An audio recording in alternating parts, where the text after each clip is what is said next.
Yeah, okay. Are we rolling? Yeah. Alright, cool. Hey, what's up, Street Talks? Eric from Street Photography Vlog. I have to do the intro.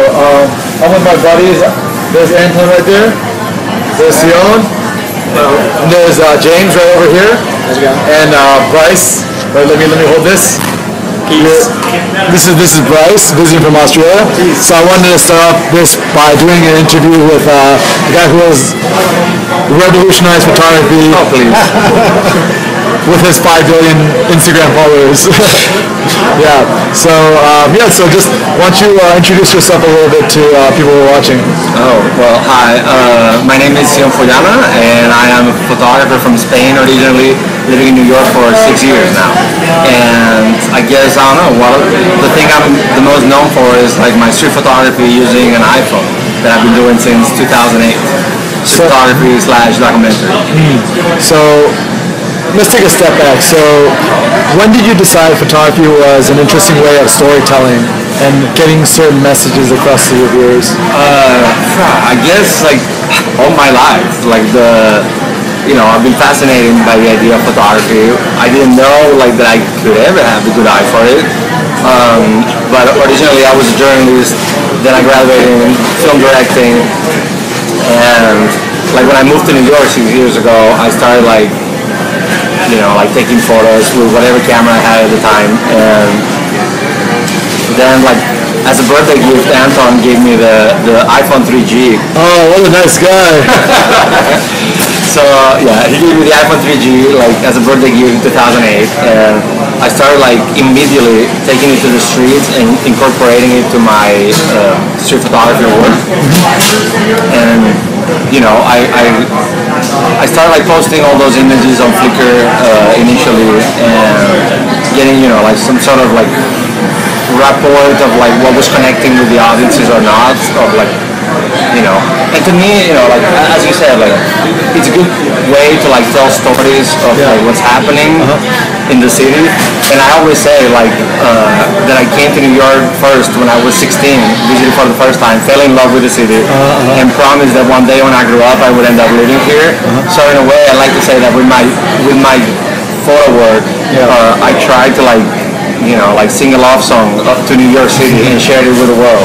Okay, for anyone to like, a little part of being in the city, what it feels like. And you took a certain photo in Times Square that blew up on the internet. You have the book with you. Why don't you take it out? You put me on the spot, right? I'm putting you on the spot. I'm gonna pimp you out, dude. But that's gonna be like Stephanie's gonna be happy.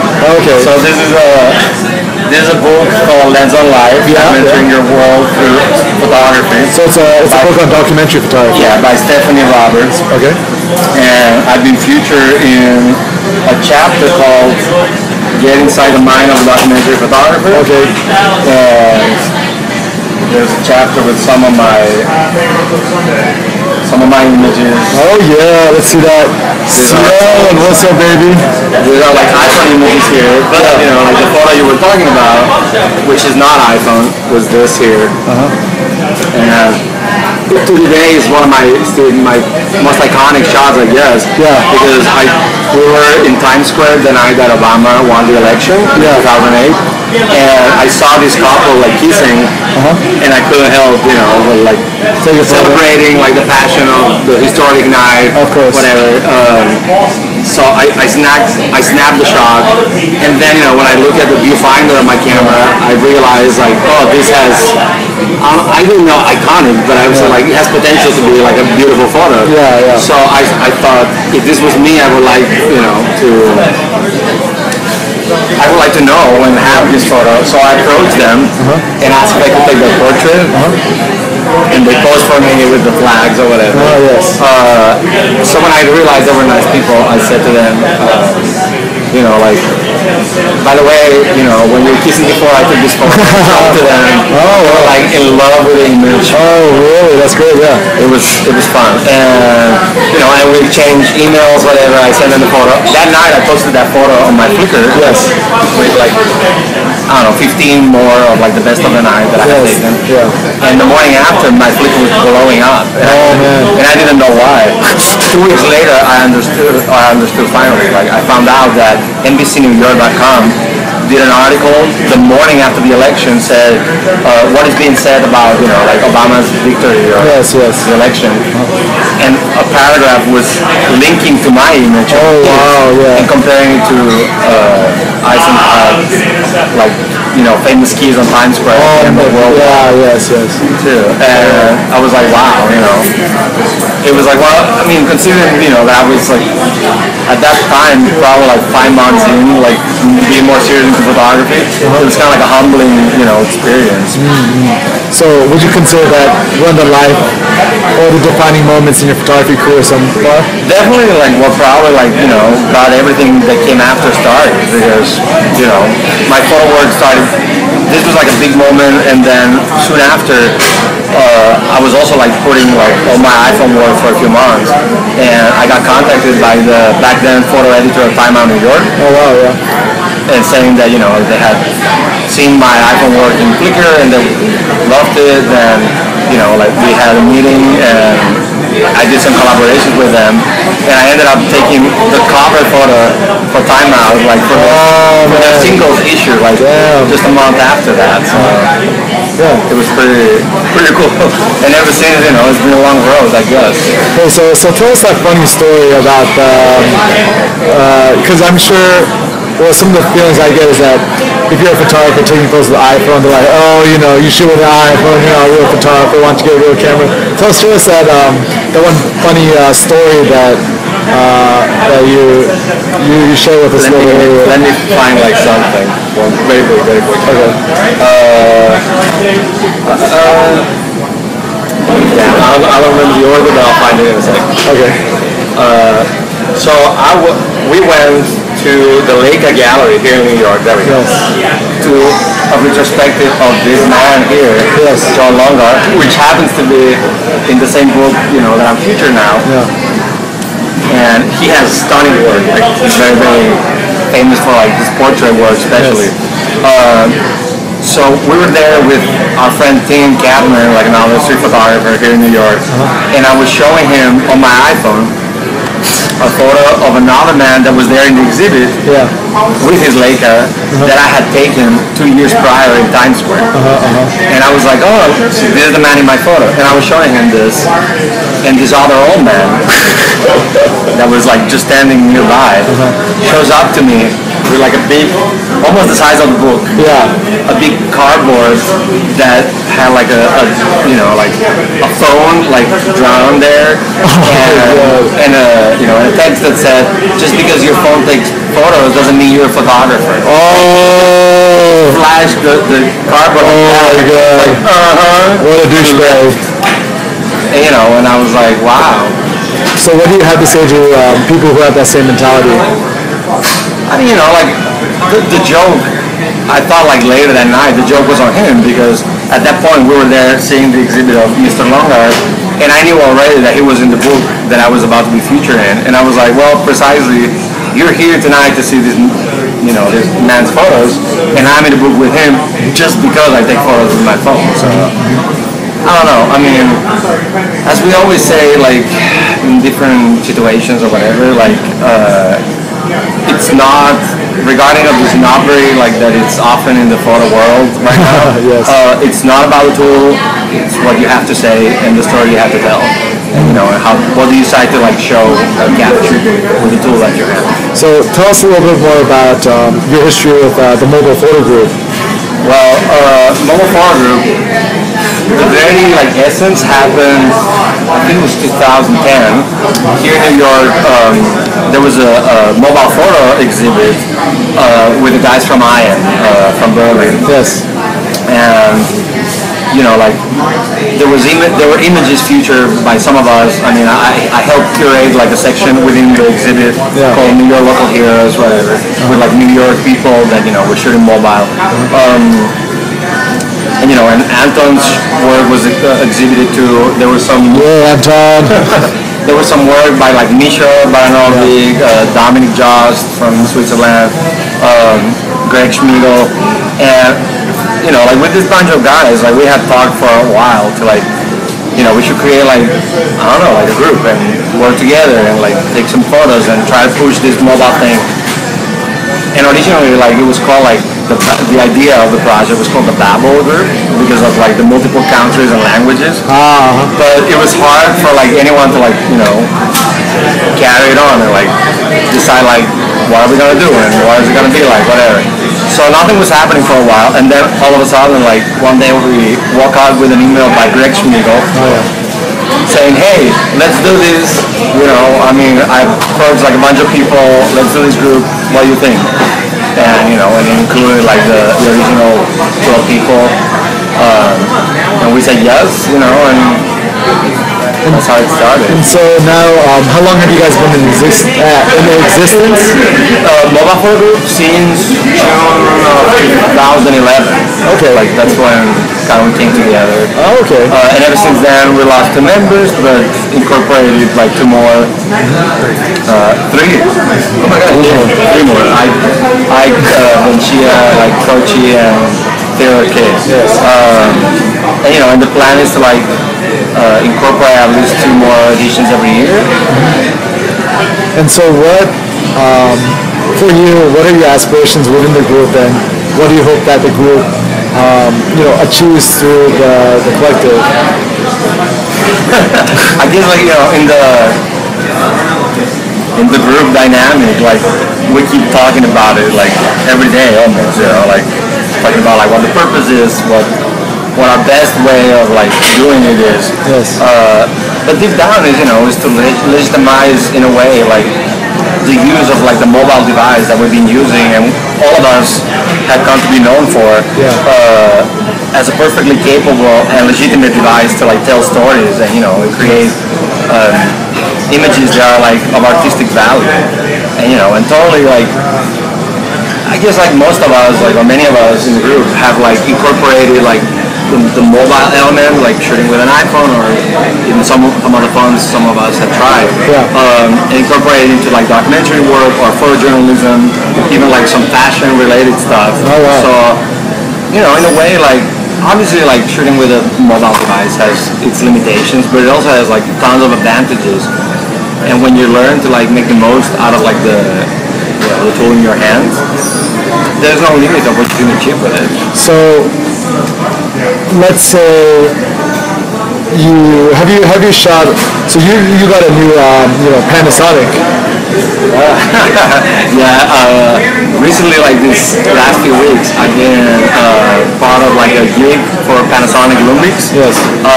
In which they were launching like a few of their new cameras, and they contacted 7 people from Instagram in New York to use one of their cameras to shoot like at the US Open of this year, of which they are like image sponsors. Yes. So I got one of the G5 cameras of the G series, which is fantastic, with a 14. I mean the lens that it came with default is a 14-42. Beautiful. And I went 3 times to the Open, and also like an holiday took to the streets, shot a little bit, and so far so good. Like I'm excited because like the famous kiss photo was taken with a Lumix back then that I used to have. So after like a few years of just like my DSLR and an iPhone, I mean it's exciting to go back to like the brand. So it's interesting that now it seems that the way that phones and compact cameras, they're just kind of becoming the same device.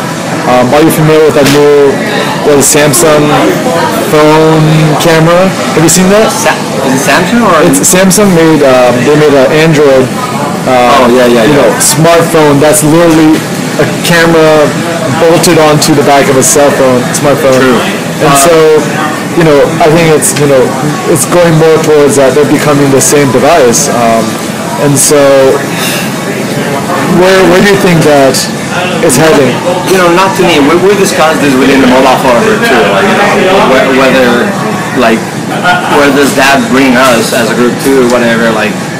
Whether we just gonna keep shooting with just a phone or anything else, including Wi-Fi cards or whatever. Yeah. On a camera that go to your iPad directly immediately, can be considered mobile as well. And the answer, I guess, that the majority was saying the other day was that sure, all these are immediacy, but it's not the same. You know what I mean? A camera is still a camera, a phone is still a phone. It has a small lens. It's portable. You have it in your hand flat. The way you grab it, the way you shoot it, the way you frame, it's totally different.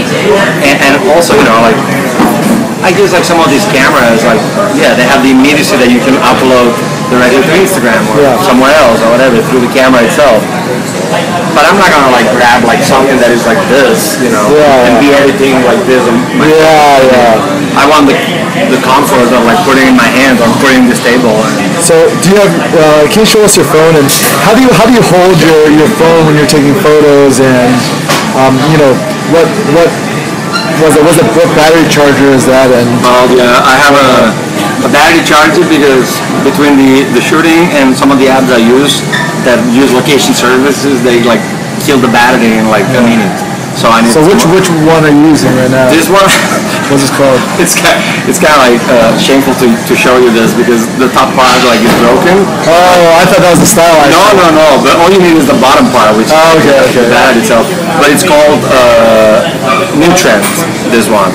I started with Mophie, but I got two of them, and they all eventually broke. Oh shit! And they're kind of expensive to take easily, so I've been using this one. And how do you hold your phone when you're shooting? The thing is, a battery like that, some people when they see it say, oh, this is too thick or too whatever. And I'm like, if I shoot like that with the phone itself, it feels good, but I don't know, it's not as stable. Yeah. Whereas this, it's perfectly grounded, so I can have it, and it helps in my case because I do what I call the one hand grip. Wait, so let's look at the positioning. So the one hand grip, is I position my hand almost to the edge of it, and then as I hope everyone knows, the phone, the iPhone takes the photo, not when you press the button, but when you release the finger, right? So I can be I know I'm using Classic Cam that you see on. Is this a new app you use? Well, it's not new, but it's been around for a while. It's called Classic Cam, but you can, switch black and white, sepia, whatever, color just in a sec. Yeah, that's cool. And it also allows you to lock exposure and focus separately. Do you actually have to push that button when you're taking a photo? Yeah. So what I do is a small button to shoot.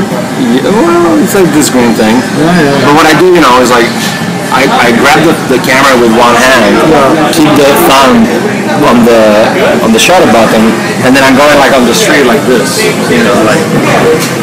At this level, higher level, depends on the shot, and then so I'll be shooting a shot of Bryce. So hold your camera a little further away, pretend like you're taking a photo of Bryce. So Bryce is there, and I'm just zooming into your camera. Also, so don't move it around too much. So just there you go. Grab this stuff, guys. And how do you pre-focus it or whatever? How do you pre-focus your camera or whatnot?